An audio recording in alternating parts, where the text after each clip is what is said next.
नमस्कार मित्रांनो, आज मी तुम्हाला आणखी एक गोष्ट सांगणार आहे। आटपाट नगर होतं। या आटपाट नगरामध्ये एक राजा होता। या राजाला आपल्या पराक्रमी वडिलांकडून हे राज्य वारसा म्हणून मिळालं। या राजानं राज्यकारभार चालवायला सुरुवात केली। सुरुवातीचे काही दिवस बरे गेले, परंतु राजा फार आळशी होता। तो कधीही दरबारात जात नव्हता।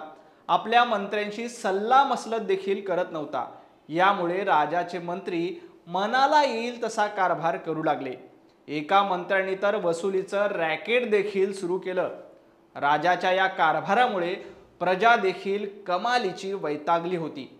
काही सहकारी मंत्री देखील राज्याच्या कारभारावरून नाराज झाले, पण राजाला यापैकी कशाचेही देणं घेणं नव्हतं। या राजाची आणखी एक ओळख म्हणजे हा राजा प्राणीप्रेमी होता। याच प्रेमातून त्यांनी आपल्या दरबारात एक माकड आणून ठेवलं। हे माकड उठून रोज सकाळी राजाचं मनोरंजन करत असे। राजाला वेगवेगळे खेळ खेळून दाखवत होतं। या माकडावर राजा फार खुश झाला। खुश होऊन राजानं या माकडाला वेगवेगळी जबाबदारी द्यायला सुरुवात केली।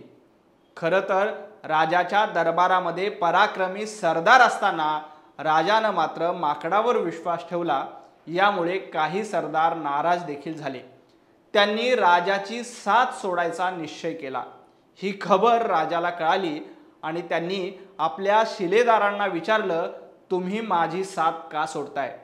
यावेळी एक सरदार शायरी करत म्हणाला, मिला है तक जो जमहूरियत में बंदर को, मिला है तक जो जमहूरियत में बंदर को, उससे क्या सभी जंगल के शेर डर जाएंगे? असं म्हणत त्या सरदारांनी राजाची साथ सोडली, ती कायमची। आता उरले सुरले सरदार घेऊन राजा आपलं छोटंसं राज्य चालवत होता।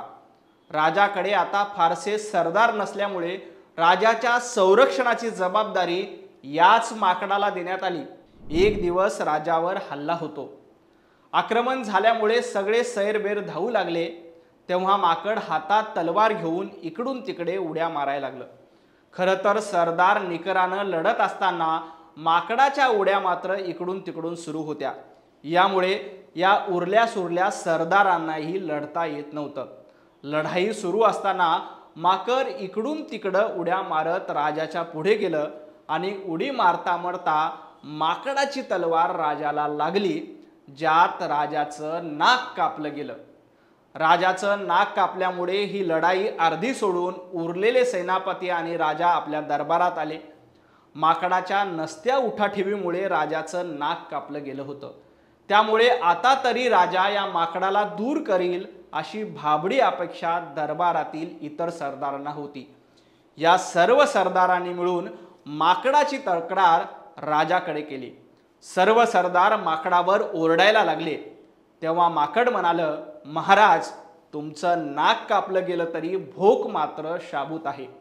आता हे माकड राजाचं लाडकं असल्यामुळे राजाला देखील माकडाचा युक्तिवाद पटला आणि राजानं खरंच नाकावर हात लावून बघितलं।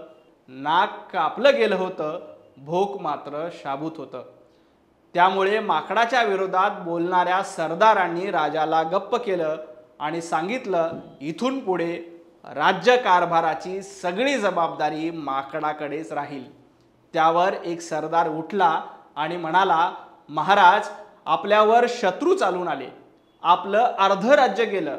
हे माकड हातात तलवार घेऊन इकडून तिकडं नाचत होतं, बाकी काहीच करत नव्हतं। त्यामुळे आम्हाला देखील लढता येत नव्हतं। त्यामुळे तुमचं नाक कापलं गेलं तरीही तुमचा याच माकडावर विश्वास?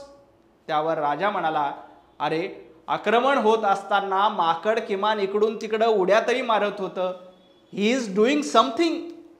राजाच्या या युक्तिवादामुळे दरबारातील उरलेले सरदार देखील हताश झाले आणि म्हणाले, या माकडाच्या उड्या अशाच सुरू राहिल्या तर एक दिवस संपूर्ण राज्य खालसा झाल्याशिवाय राहणार नाही।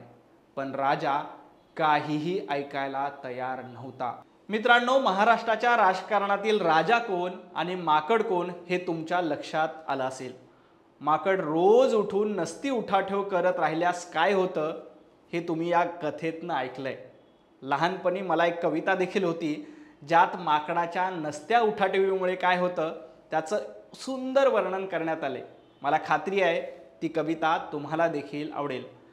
मोठे होते झाड वाकडे तिथे खेळती दोन माकडे, गंमत झाली भारी बाबा गंमत झाली भारी, खरखर खरखर सुतार काका कापित होते एक ओंडका, खरखर खरखर सुतार काका कापित होते एक ओंडका, भुरभुर भुरभुर भुसा उडाला माकड मज्जा पाहू लागला, निम्मे लाकूड चिरून झाले, निम्मे लाकूड चिरून झाले, दुपार होता काम थांबले, पाचर ठोकून सुतार गेले खावायास भाकरी, माकड टुनकून खाली आले, माकड टुनकून खाली आले, पाचर हलवून काढू लागले, शहाणे दुसरे त्यास बोलले, धोक्याचे हे काम न आपुले, पहिले आपला हट्ट न सोडी जोर लावूनी पाचर काढी, पहिले आपला हट्ट न सोडी जोर लावूनी पाचर काढी, फटीत अडके शेपूट तेव्हा माकड हाका मारी, उठा ठेवही नसती सारी, उठा ठेवही नसती सारी, सुतार त्याला फटके मारी, म्हणून करावा विचारा आधी नंतर कामे सारी, म्हणून करावा विचारा आधी नंतर कामे सारी।